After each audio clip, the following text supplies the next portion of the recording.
బ్రహ్మారెడ్డి గారు మీ అబ్జర్వేషన్లో అంటే ఇక్కడ మొక్క దాని ఎదుగుదల దాని గ్రోతింగ్ ఇదంతా కూడా 45 డేస్ లో ఇట్లా ఉందంటే పర్లేదు, మన ఆర్పిఎస్ చెప్పుకోవచ్చు. ఓకే, ఇప్పటివరకు పనిచేస్తుంది. ఓకే, తర్వాత ముందు మనం చూడాలి. ఇప్పటివరకు అయితే బెటర్ అండి, బాగుంది.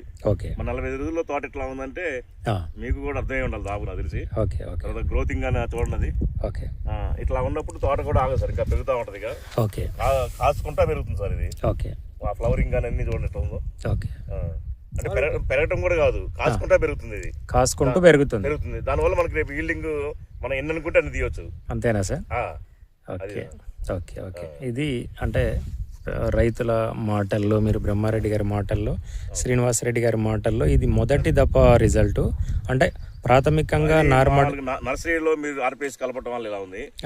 ముందు మీ సలహాలు ఇస్తే దాన్ని బట్టి ఇంకా చేసుకుంటూ వెళ్తాం sir. Okay, okay sir, thank you, ధన్యవాదాలు. ఇప్పుడు నర్సరీ యాజమాన్యంలోనే సక్సెస్ అయ్యాము. ఇప్పటి వరకు 100% సక్సెస్ అయ్యాము. ఆర్పిఎస్ పైన స్ప్రేయింగ్స్ ఇదంతా కూడా బాగుంది ఇప్పటి వరకు. ఇదంతా కూడా చూడండి, యాక్చువల్గా అంటే గ్రోత్ కూడా మీరు గమనించండి. ఈ రకమైన గ్రోత్ అంటే కింది నుంచి అని కూడా ఏంటంటే పంగలన్నీ కూడా రావటం అనేది, మొక్క ఫస్ట్ ఏంటంటే హెల్దీగా ఉంది. అంతేనా రెడ్డి గారు? మొక్క ఏంటంటే ఓకే, చిట్టాకు హెల్దీ దశ మొత్తం ఎక్కడ చూసినా కానీ ఏంటంటే వైరస్ అనేది కనబడతలే సార్. వైరస్ అనేది లేదు, ఒక్క చెట్టు కూడా వైరస్ లేదు. తెలుగు రాష్ట్రాలలో రైతులందరూ కూడా ఇప్పుడు వైరస్ వస్తుంది, మొక్క అంతా కూడా ఆరోగ్యంగా లేదు, 45 రోజులల్లో ఎట్లేసిన మొక్కలు అట్నే ఉన్నాయి అని చెప్పి నాకు ఫోటోలు పెడుతూ ఉన్నారు. కానీ శ్రీనివాసరెడ్డి గారు యాజమాన్యం, బ్రహ్మారెడ్డి గారి సలహాలు, యాజమాన్యం ఇదంతా కూడా ఒక అద్భుతమైన దిగుబడి. వాస్తవంగా ఏంటంటే రైతులు మిర్చి పంటలో దిగుబడులు రావట్లేదు.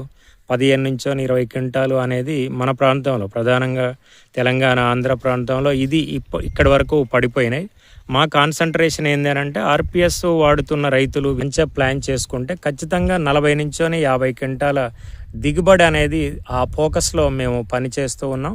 రైతులందరూ కూడా కోఆపరేషన్ చేసి సపోర్ట్ కనుక చేయగలిగితే, సపోర్ట్ చేసిన రైతులకు 100% ఏంటంటే నాలెడ్జితో పాటు ఏంటంటే దిగుబడి అనేది కూడా ఆశించినంతగా రావడానికి అవకాశం ఉంది. ఇక్కడ బ్రహ్మారెడ్డి గారు, శ్రీనివాసరెడ్డి గారు ఎంతో అంటే నాకు యాక్చువల్గా ఏంటంటే ఒక సైంటిఫిక్ వ్యవసాయం అనేది ఈ రోజులలో చాలా అవసరం. ఎందుకోసం అని అంటే ఏది పడితే అది చేయటం అనేది కాకుండా ఏంటంటే ఒక పద్ధతి ప్రకారంగా వ్యవసాయం అనేది చేస్తూ ఉన్నారు. ఇప్పుడు రైతులందరూ కూడా ఆదర్శంగా తీసుకోవాలి భవిష్యత్తులో. అంటే ఈ పచ్చదనం అనేది మా కాన్సన్ట్రేషన్ ఏంటంటే ఆర్పిఎస్ 76ని వాడిన తోటలకు మిగతా తోటలకు డిఫరెంట్ ఏంది అన్నప్పుడు మే నెల వరకు కూడా ఇదే పచ్చదనం ఉండాలి. ఈరోజు మొక్క ఏదైతే ఈ గ్రీనరీ కనబడుతుందో నా ఈ 9 సంవత్సరాల జర్నీలో మే నెలలోనే నేను ఎక్కువ వీడియోలకు నేను 100% మార్కులు వేయడానికి నేను ప్రయత్నం చేస్తూ ఉంటాను. రైతులందరికీ కూడా నేను అదే చెప్తాను. ఇప్పుడు గ్రోతింగ్ ఉండటంతో పాటు ఏంటంటే ఇదే గ్రోతింగ్ అనేది మే నెల వరకు కూడా ఇదే కంటిన్యూషన్ అనేది కావాలి. అది ఆర్పిఎస్ తోటి 100% సాధ్యం అవుతుంది అని చెప్పి ఇక్కడ రైతులు అందరూ కూడా చెప్తూ ఉన్నారు. ఇది సార్ ఆర్పిఎస్ యొక్క రిజల్ట్. నమస్తే అండి, నమస్కారం అందరికీ, నమస్తే.